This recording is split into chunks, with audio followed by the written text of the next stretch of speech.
विदेशों से प्राप्त शिक्षा हेतु छात्रवृत्ति ट्यूनिंग स्कॉलरशिप के बारे में। तो आइए बात करते हैं। ट्यूनिंग स्कॉलरशिप ब्रिटेन यूके सरकार द्वारा दी जाने वाली एक प्रतिष्ठित स्कॉलरशिप है, जिसे UK foreign Commonwealth and development office यानी कि FCDO और साझेदार संगठनों द्वारा फंड किया जाता है।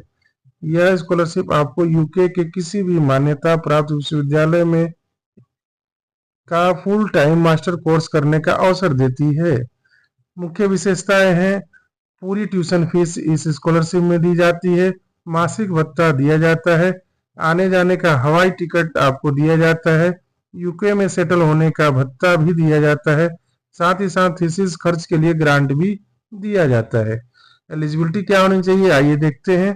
भारतीय नागरिक या ट्यूनिंग एलिजिबल देश के नागरिक होने चाहिए। अंडर ग्रेजुएट डिग्री उनके पास होनी चाहिए।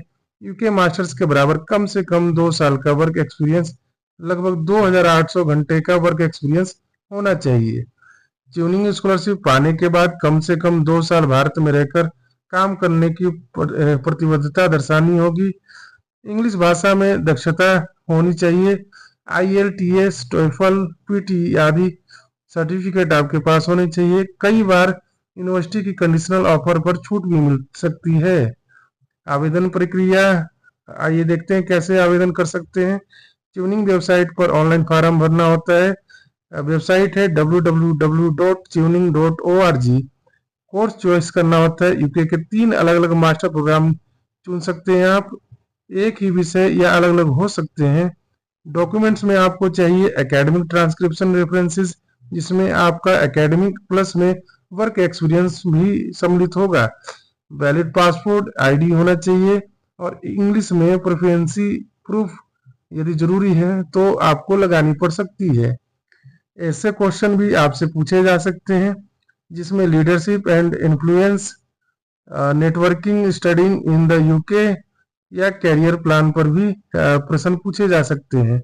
शॉर्ट लिस्ट होने पर इंटरव्यू दिल्ली में ब्रिटिश हाई कमीशन में होगा।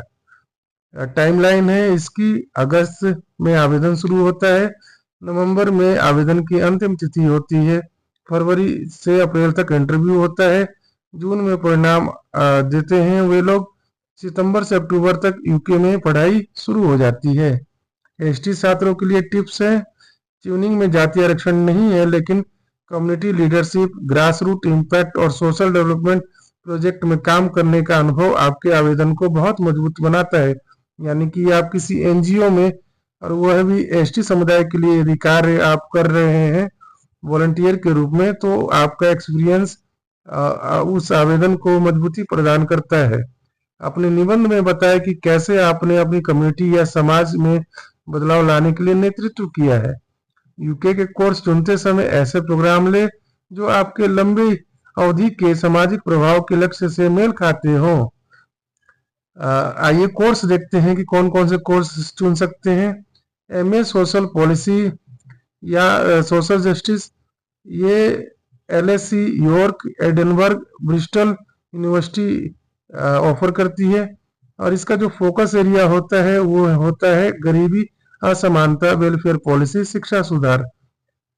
दूसरा है MSc डेवलपमेंट स्टडी या global development, Sussex IDS, SAOS, Manchester university यह कोर्स ऑफर करती है। इसका फोकस एरिया ग्रामीण विकास, जनजातीय अपलिफ्टमेंट, सोशल चेंज होता है। MA public policy, governance and human rights, ये कोर्स भी UCL, Kings college London, Essex आपको ऑफर करती है, और इसका जो फोकस एरिया है सरकारी नीतियां, मानवाधिकार, ट्राइबल राइट्स, नीति सुधार होता है। एप्लीकेशन में क्या क्या डॉक्यूमेंट्स मांग सकते हैं ये भी देखते हैं। यूनिवर्सिटी और स्कॉलरशिप दोनों के लिए चाहिए स्टेटमेंट ऑफ पर्पस, क्यों सोशल रिफॉर्म आप पढ़ना चाहते हैं। रिसर्च प्रपोजल में, जिसमें सोशल जस्टिस या ट्राइबल डेवलपमेंट पर केंद्रित हो सकता है, वो रिसर्च प्रपोजल आपको देना होगा। CV रिज्यूम में एजुकेशन प्लस में कम्युनिटी वर्क प्लस में लीडरशिप आपको जो है मेंशन करना होगा। रिकमेंडेशन लेटर कॉलेज प्रोफेसर से या NGO हेड से